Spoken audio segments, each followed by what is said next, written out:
What is going on, guys? Welcome back. Commentary for you, Jimmy Smith, Ryan Moody, our MMA show, here to do a quick 1-2 combo, the 251 recap, and then we'll preview tonight.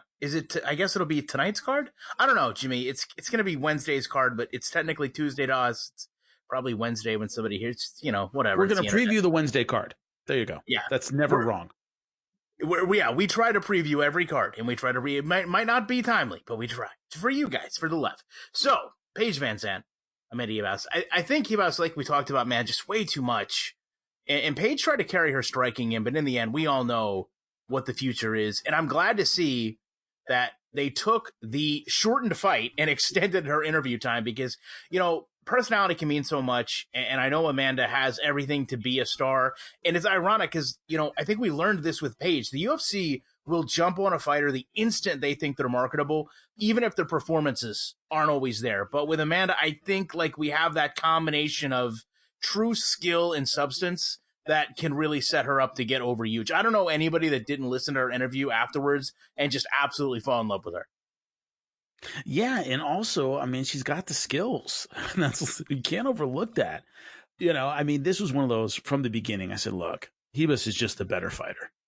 She's just better. Now, can Paige Vanzant pull something out of her hat and get a win? I'm sure she can, but it's hard to find, just like the main event to me, a lot of X's and O's that point in Paige Vanzant's direction. She got taken down, she got outstruck, she got outgrappled, and she got finished. So she had basically the worst fight you can possibly have if you're going into free agency. Didn't do anything for her brand. She took a gigantic step backward, and she publicly kind of went to war with UFC and said, I made more money doing all this other stuff. So it couldn't have been a worse night pretty much for Paige Vanzant. And I thought Ribas set herself up as a contender in a division that's stacked with talent, 115. Yeah, this card was so stacked too. Every fight really delivered. We're going to move up the card, Rose and Andrade. And to me, when you look at this with Jessica, I really thought, first of all, for Rose, that this fight was back to her old self. And I like both girls here, but I really thought Jessica Andrade did a great job with her head movement. And she seemed to be prime in that third round, throw heavy, no worry about cardio. But man, Rose was just that sharper striker we're used to seeing. And I think it's difficult when we talk about scoring fights, point fighting like we saw here. Who's more accurate? Who controls distance better? Even when the damage, to me, told a far different story. I was worried that they were going to start to side against Thug Rose because of all the damage, right? Her eye just looks awful. But, to carry that story from the first fight, Rose stayed away from the clinch, avoided that slam. Jessica had clearly worked her straight line punch avoidance. And, both girls really improved going forward. And I think we rarely see that. You could tell these girls made each other better from the last fight to this fight. And obviously we see Rose get back on the winning side of things. It's very rare and almost impossible, given the nature of the sport, to have a fight that kind of elevates both fighters. That's really rare. There's one winner, there's one loser, one moves forward, one moves backward. This is one of the few where I don't think it hurt either fighter. Obviously, Rose Namajunas stepping back as probably the next in line for a title shot with Zhang Weili, but it's not like Andrade took a great step back. What I heard over and over was, man, that's a 5-rounder, it's a different fight. She has 2 more rounds. She was hitting hard. Rose was fading, couldn't see out of her left eye. As you said, good head movement. She's really loading punches, starting to kind of find her rhythm in that third round. Yeah, it didn't go her way, and she clearly lost the first 2 rounds, but it wasn't like she got out of contention. She's still somebody who's going to be near the top at 115, another contender in that division, which is just what you need. There aren't enough of them. So Rose overcame the mental hurdles that were holding her back. She said that basically there was too much pressure being champion. Then she loses family members to COVID, which is absolutely devastating. I think all of us liked that mental comeback story, not just technically that she was so sound and she looked good and sharp and accurate and all those things that she looked at the first fight, but it seems like the love of fighting was back. And I hate to see a fighter continue after they've lost that. And to see her get that back, to me, that was a great story. Yeah, really, beyond the fight, there's so much other than that to like about this whole, the way it played out. You almost want to see a third one. I know I do, but at the same time, we'll talk about this later on with Max, and it's just, at what point do you hold up somebody's career giving us these continued fights that aren't really, like you said, it's almost like a stalemate for both girls, right? Yeah, sure. I mean, I'd pay for a trilogy. I thought it was a lot of fun, but they're going to need that next contender. Obviously, Ioana and Jacek, I don't know if you saw it, but on Instagram put hashtag retired at 33 or whatever age she is. So there's a lot of speculation she's retired. She would have been probably the only person in front, maybe, just because the last fight was so epically good that people might want to see a rematch of that before Rose Namajunas gets her shot. But, Rose Namajunas should be next. I don't see the UFC possibly sidelining that for a trilogy that the winner is much harder to sell against Zhang Weili. Rose Namajunas is hot. Strike while the iron's hot. I think they're going to do that.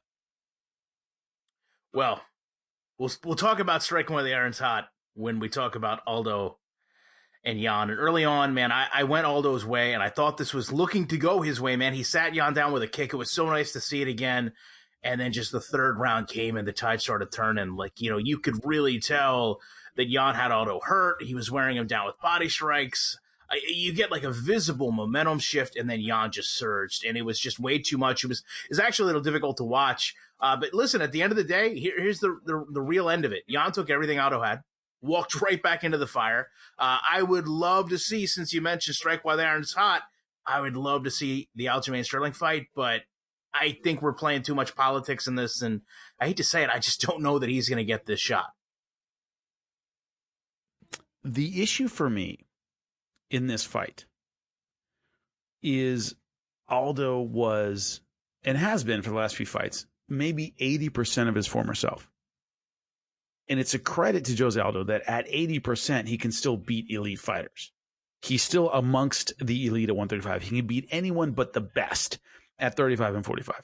What we saw in this fight, and what you're talking about in the beginning of it, was there were elements of that Jose Aldo, right? His leg kicks were there and they were brutal, but there was a time when if he kicked you with one of those and it spun you around the way it spun around Peter Yan, you were going to get another 15, 20 of those, right? His hands look good. There were times when he's pushing Peter Yan back. A young Jose Aldo pushes you back and finishes you. His flying knee was there. It just wasn't quite as fast. He wasn't able to string together those minutes of being the prime Jose Aldo that he needed to beat a guy like Peter Yan, that he needs to beat the champions at 135, to beat the Aljamain Sterlings, right?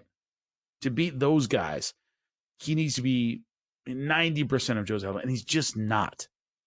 A lot of talk about the stoppage. I thought the stoppage could have happened a lot earlier, a couple minutes earlier. I think it's one of those things where his legacy and his legend and his reputation worked against him. A referee doesn't want to stop that fight when it's Jose Aldo, who might be on the Mount Rushmore of MMA when it's all said and done. That legacy kind of thing. Nobody wants to stop the fight with a legend in it. And especially when it's probably his last chance at a title. I think there was a lot of pressure, and the referee kept kind of trying to will Jose Aldo to keep going when he was clearly done. But the issues he had when he was younger have gotten bigger, and the offense he had when he was younger has gotten smaller. And those two things, I think, were on display against Jan. Yeah, no, I mean, I couldn't agree more. It was tough seeing all those landing shots, and he was doing just enough to stay in there. But yeah, you could tell, like, he was looking for a way out, but he wasn't going to be the one that gave it to himself. It's interesting, all the dialogue we've had this year about corner stoppages and when is it time to throw in the towel. I didn't hear any of that conversation around this fight, and that was a pretty one-sided exchange there for what felt like a full 2 minutes. Yeah, that was the hard part. Was, I like watching Jose Aldo fight. He's still entertaining. I'm still a fan. You don't want to see those prolonged beatings for a guy who's done so much for the sport as Jose Aldo, who's been through as many fights as Jose Aldo, who's been through as many wars as Jose Aldo. You just don't like to see those unnecessary blows and those unnecessary minutes. Because I thought that last, once again, 2 minutes was unnecessary. Well, what's interesting, a lot of times when that happens, we'll see some softer punches and a look up to the ref like, hey, I don't want to continue to beat on this guy. Can we do something here? Jan never pulled that card. He just kept 100% working and pounding away, and it was just relentless. And Jose just didn't have any outs from where he was. He was in a really bad spot. and it was tough to watch. So moving forward, Max Holloway, Volkanovski. I felt for the judges in this one, man. I mean, super close fight where just little things matter, and we never really know, what those things are going to be that ends up turning the tide in the fight. But I want to say first thing, and I think you might have responded to this on Twitter as well. To me, a robbery is only when one guy just purely dominates and still loses. And I did not see that here. Now, even though you can look at Max and the volume, the pressure, he did adjust from the last fight. I wasn't devastated at the result of this fight. I was okay with it. I did think it was a little weird that afterwards, Volkanovski was kind of like, I don't want to fight Max Holloway anymore. This is impacting my legacy. It's time for me to move on. And it's like, wait a second, you're here to sell fights. And I really want to see a third fight because, as much as he wants to claim these were open and shut wins and losses, I just don't think that they were. I feel like, if anything, we're really set up for another trilogy in this one where, there's a lot more on the line because I think it's hard to find somebody that doesn't like Max Holloway, and you can make a case that he won that fight. Yeah, so I thought he won. But once again, robbery, no. Here's the issue to me is the first 2 rounds belong to Max Holloway. The 5th round belonged to Alexander Volkanovski.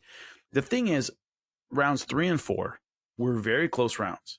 And the interesting thing to me is all 3 judges scored both rounds for Volkanovski. That was the weird thing to me. You imagine at least one judge would split the rounds just because they were very, very close rounds. But the toss-up rounds all went to Volkanovski. And so I thought Max won. I think he should have won one of those rounds on 2 out of 3 judges' scorecards. But what you said is, I think the issue that people seem so upset is people love Max Holloway. And they know losing 2 in a row to Volkanovski, that's probably it for him against Volkanovski. Someone else has to beat Volkanovski. Then Max can come in and beat that person. But he's probably not going to get another crack at Volkanovski. Really steps his legacy back. This was his one shot to get his belt back from Volkanovski. I'm saying if somebody else wins, he might get a shot at him. And fans don't want to see him take that step back. So it was a close fight. I thought Max won. And fans don't want to see, God, man, that may be his last opportunity. It's hard to get back there when you've had 2 title opportunities slip away. So I think that's big too. It's more of a reflection on how people see Max Holloway. But I thought he won, but as emotional as people are about it, you act like it was a one-sided beatdown, which it wasn't. It was a competitive fight for sure. Yeah, I agree. And one thing we agreed on as well was Jorge and Marty from the... I want to say, I saw a joke on Twitter where, and I wish this was true, but it's not. Well, I guess I assume it's not. Somebody actually told, apparently, their boss that they had to watch their friend Marty get baptized on Saturday. They wouldn't miss it for the world, and they called out of work. But you and I really agreed that this was not going to be how this was going to go. And I think, Usman followed that path we talked about. He removed the opportunities Jorge was going to have to win this fight. We took a lot of feedback from people that saying, how did we think Burns was a tougher opponent? How could we compare Burns' striking to Jorge's striking? And listen, I think this fight, at least to me, justified a lot of what we were talking about. Set aside the hype that Jorge had, okay? Usman was not fazed by his power. And obviously, I think Jorge needed to rely on those power shots to win rounds and ultimately win the fight. And it just did not happen that way. I understand a lot of people, it's a boring fight. It's the typical grind out a win fight against an opponent that took it on short notice, okay? But at the end of the day, I have one question, Jimmy, and it's really bothered me afterwards. Does this mean that Kamaru is the BMF now? Like, does Nate get to challenge him? How does this work? With that crap. Oh my God, I hate that. Look, a lot of people were upset that I was number one. 2 things got misconstrued that pissed me off on social media. First was Gilbert Burns is a very fast, explosive, medium-range striker. Means he generally fights with the hands, not the feet, doesn't do great stuff from long range, and doesn't have a great clinch. So that's how Gilbert Burns punches. That's how he strikes. And what I said, breaking this fight down, is, well, he was getting ready for a guy who fights at the same range as Masvidal. And I had idiots going like, oh, you're saying that Burns is as good a striker as Masvidal, you're an idiot. I'm like, I'm not saying they're the same level of striker, but they do what they do from the same range. So a lot of Usman's training for Burns translates to a fight with Masvidal. Very simple. They're both punchers, not really kickers. They don't have great clinches. They get it done from the same range. So you could tell a lot of Usman's training in terms of his striking translated pretty well. He was ready for most of what Masvidal did. And he knew, if I make this clinch heavy and make this about the takedown, if I just kind of grind away, I'll wear this guy down. And people who were expecting some kind of barn burner from Kamaru Usman, I don't get that at all. He went the distance with Damian Maia. He went the distance with Rafael dos Anjos. He almost went the distance with Colby Covington. This is generally what he does. He's not a great finisher. The only reason he finished Covington, I believe, is he didn't want to wrestle with the guy because the guy was an All-American wrestler. So it was more efficient for him to stand up and bang with the guy.